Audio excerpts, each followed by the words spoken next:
Welcome to The Vault Unlocked, where I take a deep dive into money topics that no one wants to talk about. Really excited to do this episode because we are asked for it quite a lot. I think it's an area that so many people are curious about and intrigued, and they've heard this and they've heard that, and it's definitely an aspirational part of wealth building for lots of people, and that is property investment. Now, there are thousands of hours of podcasts about property investment, usually by people that might sell you magic courses into how you can build a property empire with no money down. And by the way, their course will teach you how to do it. And they're kind of selling more courses than they actually have houses. And actually people that had built up property portfolios or empires even during real boom years for property where you have low interest rates, rising house prices.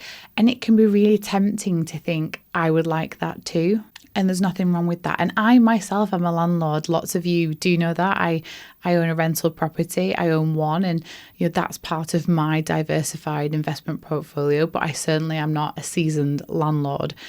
And so I think I want to caveat everything I say in this podcast with a couple of things. Caveat number one is I'm definitely not trying to discourage or encourage people to invest in property. I just think there's a lot of misinformation, a lot of jargon, and actually it is something that's reserved for the wealthy or people with, big pockets. And so I'd like to break down how it could work, demystify some areas, but give people the things that they should be thinking about if property investment is going to form part of someone's, investment strategy and wealth building strategy. And I guess another caveat is if someone is interested in property investment, often it does involve debt, it involves a mortgage. These are high sums of money for a high value investment. For most people, a property is the most expensive thing they'll buy in their life. And so I think people should be really mindful about where they would be in their journey if they were to do something like this and kind of how confident they would be doing it. For decades, property has been seen as the ultimate wealth builder in the UK, especially those of traditionally more limited capital means. So let's take your typical family in the 80s, 90s who might have bought the family home, eventually paid it off, and we've just seen an astronomical rise in property prices, and their wealth has come from that. These are people that wouldn't have had high paying jobs. They wouldn't have been deploying thousands upon thousands into investments. They simply are a product of timing the market in a particular way, entirely caused by the look of when you needed to buy a home and the fact that you were able to buy a home in the first place, not because you specifically timed it intentionally. We're going to look at why people see property as such an important investment, the different ways that you can invest in property, and the real costs and risks involved. So if you've ever thought about buying a property to flip, becoming a landlord, or just investing in the property market generally, this episode is for you. I'd love to think that by the end of the episode, you would have a clear understanding about how on a high level this works. And if this is for you, what you would need in place to plan for it. And I guess just an extra caveat that I don't want to rain on people's parade. And I think some people definitely get the vibe from me that I'm not for property investment. But what I am for is honesty and transparency and really lifting the lid on financial concepts. Remember, that's what we do here. We want to reveal the warts and all, not just the Instagram side of, being a landlord and having a property empire. It might not work for everyone for a multitude of reasons, but in the right scenario with the right financial stability and the right foundations, it can be a really good way to diversify your portfolio of investments. I feel like I am full of caveats, right? But another thing that I'm not going to get into is the economics at play. Just because it's all a theory, lots of people have differing opinions on what causes property prices to increase, the likelihood of them happening again. And there's so much speculation that it's that's for a different podcast, and it doesn't really matter for what we are doing, because just like the stock market, and when we talk about investing in stocks and shares, even though we have history to tell us that the market's gone up X% over how many years, it doesn't mean that that's going to happen in the future. We just all take a calculated risk that it will. And it's the same with property prices. The hope is that property will at least hold its value or increase, but there's no guarantees that it will. I just want you to know just enough so that if you and a partner or even a family member decide in the future that you would like, some investments in property, that you can plan for it in a mindful way and build it as part of your long-term wealth building strategy, especially when, from the financial playbook, you're in the growth stage. Okay, let's get into it. Before we talk about the how, let's talk about the why. Why does investing in property seem like the ultimate money goal and a real symbol of wealth, not only in the UK, but globally? There's definitely been a cultural fixation on, firstly, home ownership, and that's a sign of success, as well as actually it being a sign of security. A British man or woman's home is his or her castle, and I think that's so embedded in our culture. But, property ownership comes with receipts. There has been so many historical price increases that it's hard to ignore. As I said, so many people built the core part of their wealth just by virtue of happening to own a home, and that home increasing in value over the years. I saw a stat that there's been 2,534% growth in the last 50 years, to be specific. The average house price has increased, millennials and Gen Zs don't listen to this, from £1,884 in 1953 to £265,240 in 2024. So if you'd have bought that house, that's the return you would have made on it over a 50-year period. But you can see why property is a way that people can grow their net worth without doing much else other than just pay down the debt that's on it and hold it. Every time I think about property investment and think about why people get so excited about it, I just think Monopoly. I don't know about you, but most families have that gaming moment where we get the Monopoly board out and people get ambitious and they land on a particular property and they want to buy it, and they want to buy the hotel, they want to buy the multiple houses and then the hotel, and everyone gets carried away and people are having to charge rent to each other, and it's the mimic of the real life, and people get so excited that I do think people get carried away with this concept of property investment, but also just they romanticize it. But I guess what we can all agree on when it comes to property investment is that there is a high barrier to entry to get onto the property ladder when it comes to property investment. In fact, there's a high barrier to entry to get on the property ladder in the first place for your home. It's expensive to invest in property. It really involves a high upfront cost compared to other investments that you can make. You can invest in an ETF with a pound. You don't need a lump sum of cash to start your investment journey like you would in property. I think the other barrier to entry is the fact that it is a business. It's not an easy wealth hack that's passive income and that you just buy some property and it suddenly gives you an income and builds your wealth. It's a business. It takes someone to be able to understand income, outgoings, tax, managing people, managing practicalities, managing crises. That's a high barrier. That's not something for the faint-hearted. And I think a lot of people forget the practical side of being, a landlord essentially. And also it has extreme illiquidity. And what that means is if your capital, your money is deployed into a property investment, it is really hard to get it back out again. Aside from remortgages and things like that, just being able to sell the property, if you need money quickly, you either need to sell the property at a loss to know that you can definitely sell it quickly, or you're not going to be able to. These are not challenges that you can't overcome, but I think it's easy for people to skip over the hard work that's involved in setting up this kind of scenario and jumping straight to the let's have a property investment portfolio stage. Now we're going to have a little think about the three main ways that you can invest in property. The first is property flipping. I think this is the classic way to make money in property. You buy a house, maybe that no one wants, maybe that needs a little bit of work, definitely at an undervalue if you can. You renovate it, whether it's just some high-level cosmetic, as they call it, interiors renovations, or whether it's structural, whether it's like full rip everything out and start again. And then you essentially turn that around quickly and sell it again for a profit. Now, a massive hack, by the way, is to do this with your own home. So if you can do all of those things, but you do it on your own home, then when you're ready to move on in the right time period, you won't have to pay capital gains tax in the UK on any increase in value. It's just yours. So lots of people have done quite well by not necessarily even moving up in home every way, but pocket that value, buy the same size house, do this rinse and repeat. And for those people that love interiors projects and that are really handy, that's such a good way to either move up the property ladder or make money. But generally, if a property flip is not your personal home, you'll have to pay capital gains tax on any increase that you make. There's some differentials and CGT rates change and allowances change. So again, definitely important to check the specifics of your situation with a tax advisor, with your accountant. But in principle, you will have to pay capital gains tax on any sale. The reality is we've all seen the TV programs and people make it seem quite easy sometimes. Although actually on some programs, it was part of the banter and the entertainment that they would just really embarrass the people actually doing it. I mean, Sarah Beanie's resting bitch face is amazing and is like burned on my memory of when you'd have two complete builder novices, a couple saying, yeah, we just fancy putting like our life savings into renovating this property and doing it up. And you just sat there going, this is great TV because this is crazy. You know, they don't know what they're doing. They're changing their mind. They're making silly decisions. She was always really, really good at kind of spotting who knew the stuff and who absolutely didn't.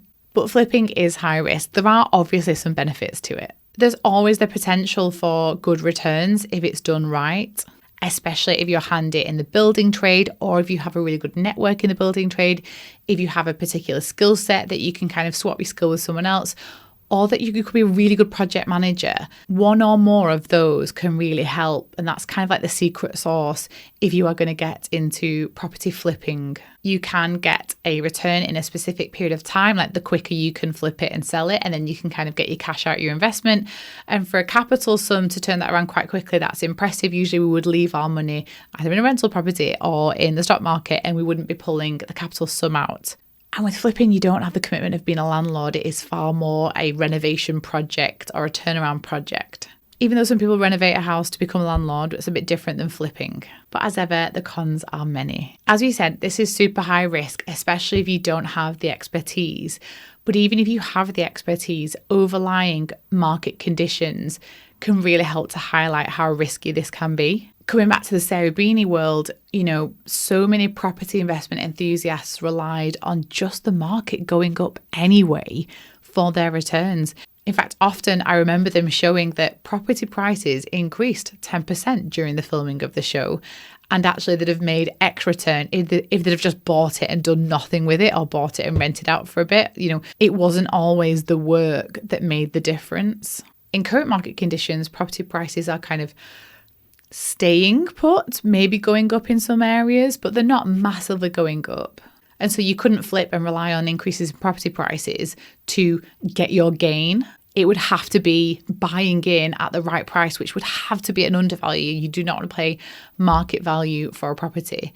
And then knowing that you can add value whilst managing costs to make sure that there's a profit in there at the end of all that work. And the other element to this in terms of market conditions is things like cost of materials or availability of builders, availability of supplies. Because post-COVID, for example, we saw a massive issue with prices of steel going up, you know, not being able to find bricklayers, like loads of different issues that can massively affect you when it comes to the timing of your investment. On that basis, you know, another con is that fact that it's really easy for costs to spiral. Renovations almost always go over budget. There's always a contingency and it always gets eaten up. Sometimes it's poor planning. Sometimes it's the unknown. And even if you had a contingency, as I said, you can kind of use that. That could be the profit that you were expecting to make and you needed to put it into rebuilding the wall or replacing something in the roof or doing the electric safely. It's so easy for these costs to spiral, so it's something to consider. And as we've mentioned, capital gains tax will apply unless it's your personal home, so it's something to think about. I think for those of us that have been in a market in our country where property prices are booming, it's really, you don't want to miss out. It's a bit like the gold rush and you want to get on board. It does feel like we're in a space in lots of economies where that isn't happening, so there's not that get rich quick, urgency, don't miss out kind of vibe. But at the same time, when it comes to property flipping, as with everything, with all investments, cash is king. And so if you are someone that fancies buying a property to renovate it, especially if it's your personal home, because as we said, typically it would be a tax-free gain, you need cash. You need excess money. So if we pause a minute there to really think about what we want to do with the financial playbook, we want to get you to grow. We don't want you playing around and survive. And quite frankly, we don't want you staying and build because you're missing out on so much opportunity when it comes to putting your money into things that grow your net worth. And these things take money. So the people that can participate in property flipping are people with money. So do you want to sit around and just save to spend and save to spend and save to spend? Or do you want to get to a point where you're building up a pot of money to decide to invest? And it might be that you tick the boxes for an appropriate property flipper, but you're going to need money to do it.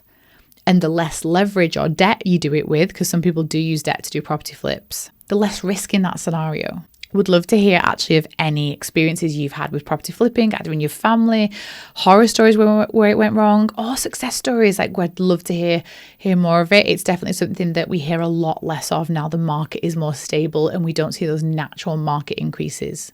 The next type of property investment we have coming up is buy to let, aka becoming a landlord. Before we get into this, you will definitely have heard those scammy, property investment guru courses, like get someone else to pay down your mortgages. And it's very icky. And in practice, especially in the UK, it doesn't really work like that. Being a landlord isn't just about collecting rent and using that rent to pay a mortgage down, and then eventually you own a home and eventually you own a property mortgage free. It can be, but there's a lot of nuances to that scenario. Being a landlord or having a rental property is a professional arrangement. It's a contractual arrangement. And more importantly, there's a lot of legal obligations, not just pertaining to the rental contract that'll be signed between you and a tenant, but also to them, legally in terms of health and safety and in terms of respecting their rights as tenants. Some of the benefits of being a landlord when it comes to property investment are, firstly, the potential for monthly income. So if someone is, and they don't always, but if they do pay their rent, then that's monthly income for you. Now, obviously, this is the net income that we're talking about. So this will be after property taxes, after the mortgage, if there's a mortgage on the property, and after any other expenses. It could even be like agency or management fees.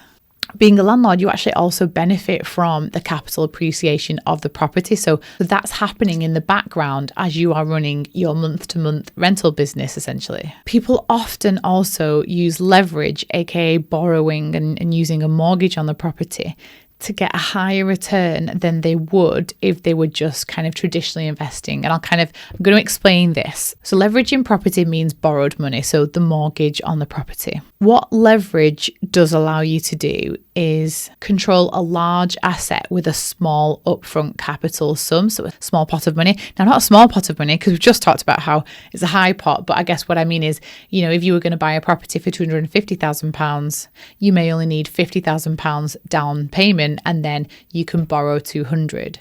So you get control over a £250,000 asset for £50,000 down. And actually, on that example, if the property value rises by, let's say, 10%, so the property is now worth £275,000, your equity in that jumps from £50,000 to £75,000.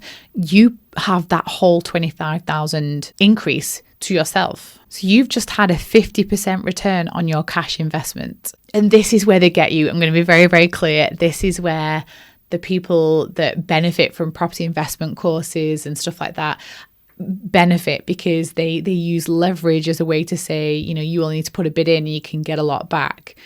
And this works if everything is hunky-dory. If nothing goes wrong in the market, if nothing goes wrong in the property, if nothing goes wrong anywhere, this is the maths equation. But leverage also works the other way.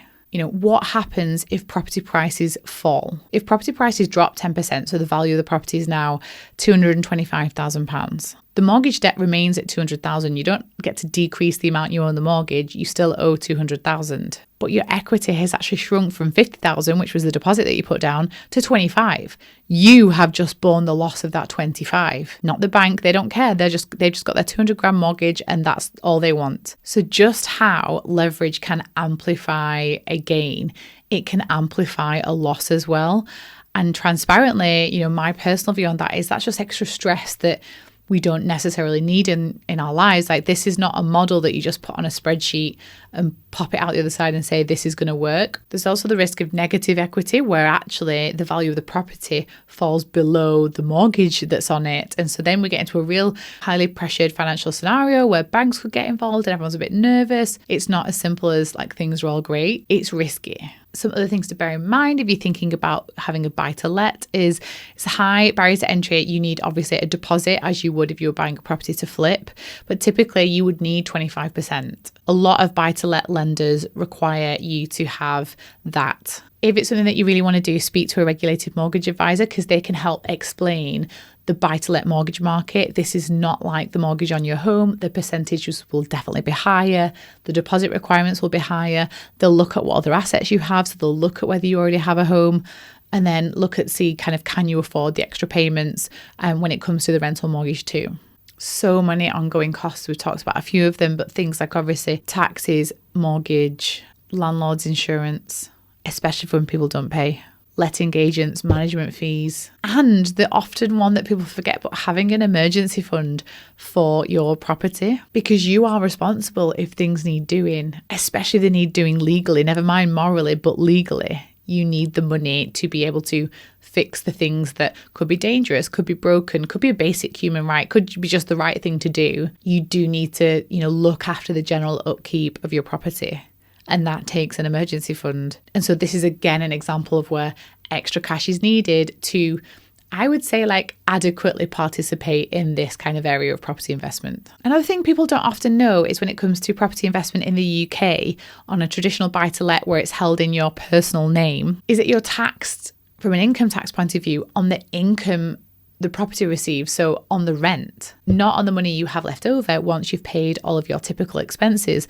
And a normal business doesn't work like that. You pay tax on the profit. So this has a lot of different consequences. Again, I'm talking about your personal name, and you can, have a rental property in a corporate vehicle. Again, you need to take proper accountancy and legal advice on the right structure if you're going to do it.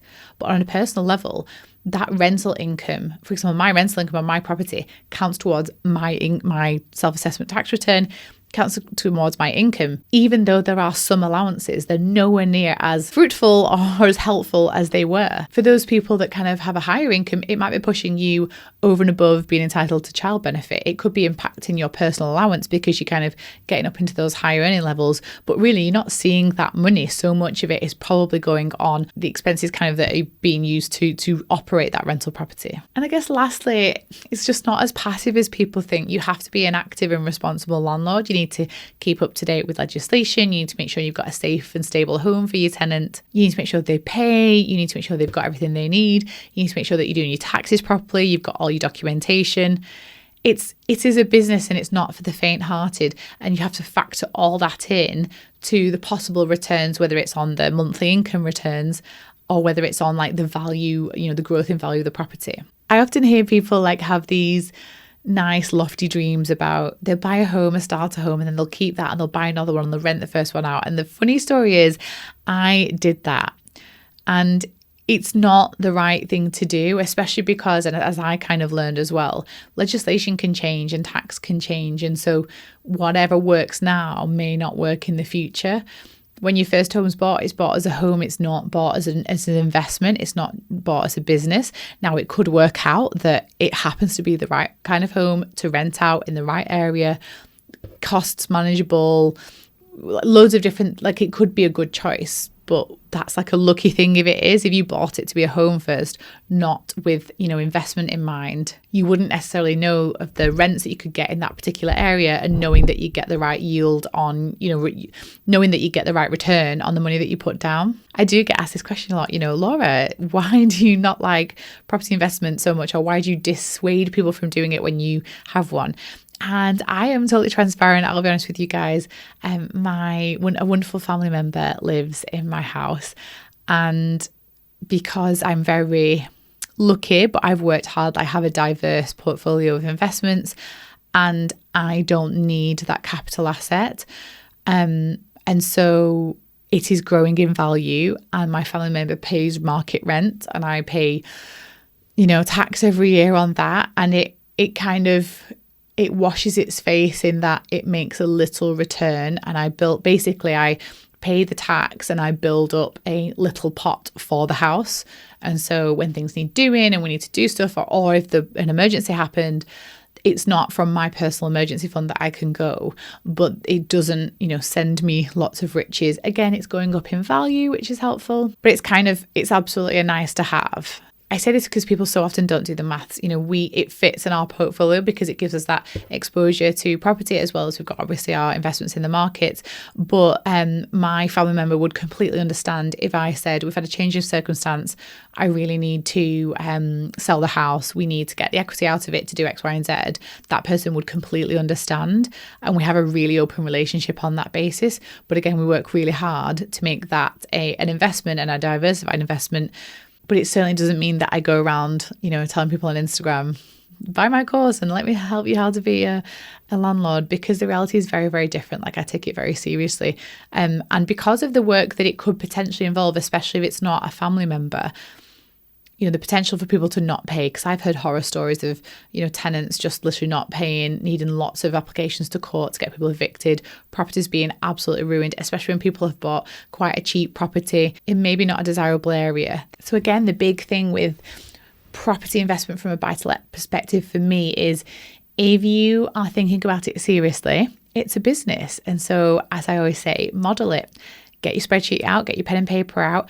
And I've done this before, because I have considered before, buying another one. It was probably pre-financial actually, and then we decided not to.